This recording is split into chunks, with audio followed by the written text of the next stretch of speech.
राहु के 17 ऐसे सूत्र, ऐसे योग जो सीधे के सीधे ही फलित होते देखे गए हैं। इनमें ज़्यादा किंतु परंतु नहीं मिलेगा, यूं के यूं ही फलित हो जाएंगे। कुछ राशि विशेष से फलों में तीव्रता या कमी देखी जा सकती है, लेकिन फलित अवश्य हो जाएंगे। नवमांश में तुला राशि में राहु बैठे हो, नवमांश चक्र में, लग्न चक्र में नहीं, तो ऐसा जातक रिश्तों में भी रणनीति और व्यवहारिकता का धनी होता है। उसको पता होता है कि कहाँ किस रिश्ते में किस नीति का प्रयोग करना है, किस व्यवहार का प्रयोग करना है, ताकि सब कुछ उसके पक्ष में रहे, उसके फेवर में रहे। वो सब जानता है।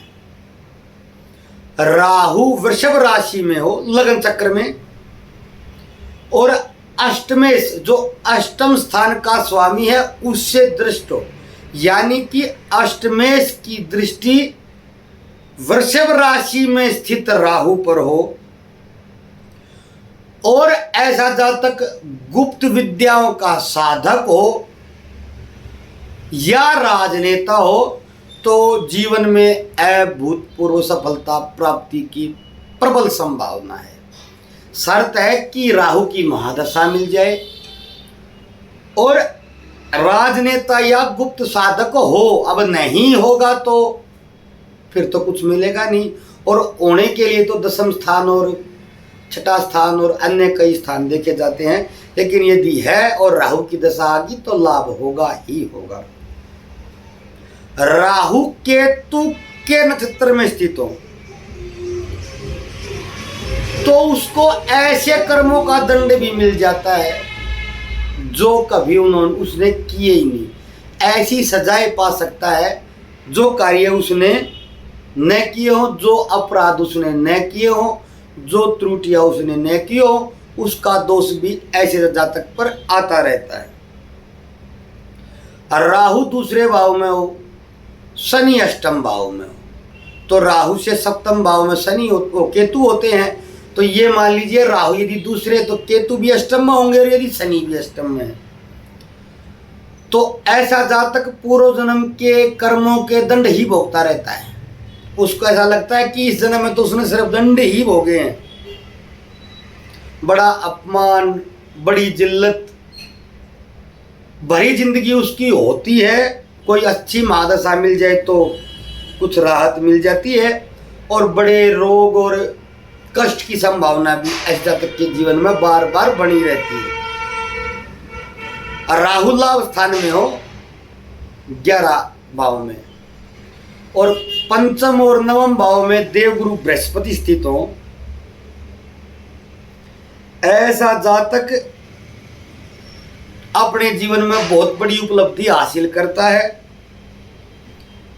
धन और प्रसिद्धि भी प्राप्त कर सकता है। जो डिजिटल दुनिया चली हुई है, नेटवर्क की दुनिया है, शेयर बाजार है, एआई है, इनमें वो लाभ भी प्राप्त करता है, इनसे लाभ भी प्राप्त करता है, और इनमें उसका नाम भी होता है। राहु नवमांश चक्र में, लग्न चक्र में नहीं, नवमांश चक्र में मीन राशि में हो, तो ऐसे जातक को जीवन पर्यंत मृत्यु तक दिव्य अनुभव होते रहते हैं। हाँ, ऐसा जातक उन अनुभवों को अनुभूत महसूस नहीं कर पाता है, ये भी एक वजह सत्य है। उसके लिए तो वो जातक साधक भी होना चाहिए, और उसके कोई श्रेष्ठ गुरु भी होने चाहिए, लेकिन दिव्य अनुभव अवश्य होते होंगे। यदि ऐसी स्थिति आपकी जन्मपत्री में है तो विशेष ध्यान दें। राहु सूर्य की युति जन्मपत्री में हो जाए, सूर्य हमारी आत्मा है, राहु ब्रह्म है, या राहु चंद्र की, चंद्रमन है, राहु ब्रह्म है, की युति हो जाए, यानी कि राहु ग्रहण जन्मपत्री में हो या चंद्र ग्रहण हो, तो ऐसा जातक जीवन पर्यंत भ्रम में रहता है, भ्रमित बना रहता है। उसको स्वयं को लेकर भी भ्रम रहता है, दूसरों को लेकर तो भ्रम रहता ही रहता है। नवम भाव में राहु अकेले स्थित हो, अकेले, तो जातक धर्म को लेकर भ्रमित बहुत रहता है। कभी तो वो कट्टर धार्मिक होता है, कभी कभी वो बेहद नास्तिक भी हो जाता है। ये स्थिति राहु की राशि, दृष्टि आदि पर भी निर्भर करेगी, लेकिन भ्रमित अवश्य रहेगा धर्म को लेकर, क्योंकि नवम भाव धर्म का है।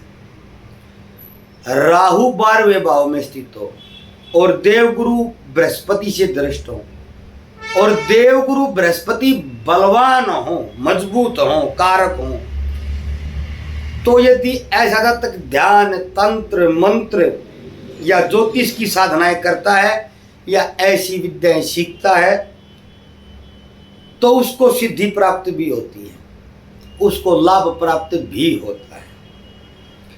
राहु यदि बुध के साथ हो, बुध के साथ युति बना ले तो ऐसा तक चतुर भी होता है, बुद्धिमान भी होता है, विश्लेषणात्मक भी होता है, और उसकी प्रवृत्ति के साथ, उसके चरित्र के साथ, उसके व्यक्तित्व के साथ धोखा भी जुड़ता है। क्योंकि इतनी चतुराई जब वो करता है, इतनी चतुराई आम जीवन में जब वो यूज करता है, चतुरता से कार्य करता है, तो कईयों के लिए वही कार्य धोखा होता है। राहु और शुक्र की युति हो, ऐसा जातक विलासिता और वासनाओं का संगम हो सकता है, या तो महाविलासी होगा और या वासना में डूबा हुआ होगा। यदि जिस भी क्षेत्र में दोनों में से डूब गया, सीमा पार कर देगा। यदि ये युति प्रथम लगन भाव, सप्तम दाम्पत्य भाव और 12वें भाव वैव भाव में बन गई, तो फिर सीमा पार की पार ही मानिए। दसम या एकादश भाव में राहु स्थित हो जाए, शर्त, नियम, कंडीशन एक ही है कि किसी उच्च के ग्रह के साथ दसम या लाभ एकादश स्थान में स्थित हो जाए तो अपार धन संपत्ति अर्जित करने की संभावना होती है।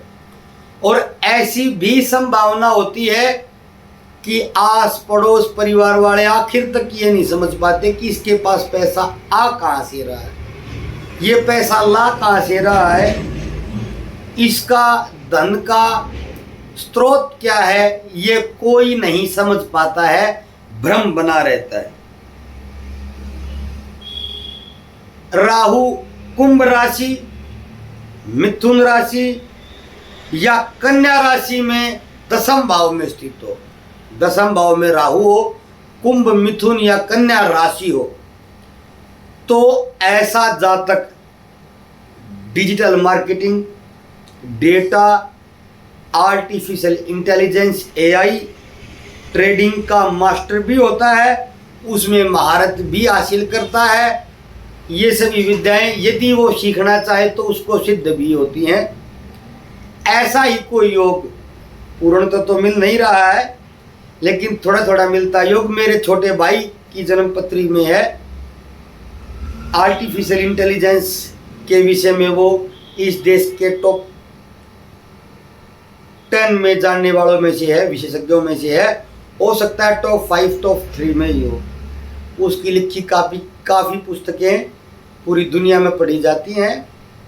चैट जीपीटी पर बहुत ज़्यादा पुस्तकें मेरे छोटे भाई ने लिख दी हैं। जयदीप पाराशर नाम आप गूगल कर सकते हैं चाहे।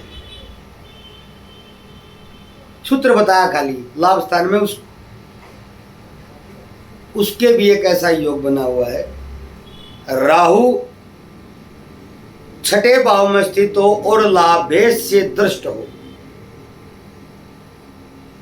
तो छठे भाव में स्थित हो और लाभेश यानी कि 11वें भाव के स्वामी से दृष्ट हो जाए कहीं से भी, तो दूसरे की परेशानी ऐसे जातक के लिए अवसर होता है। दूसरा मुसीबत में है, उसके लिए एक शुभ अवसर होता है। दूसरे की मुसीबत में, परेशानी में है तक लाभ कमा लेता है। राहु पंचम भाव पर दृष्टि डाल दे, कहीं से भी डाल दे, 3 दृष्टियां होती राहु की, पंचम सप्तम नवम, कहीं से भी पंचम भाव को देख ले तो ऐसा जातक पंचम भाव से जुड़ी विचित्र उपलब्धि प्राप्त करता ही है।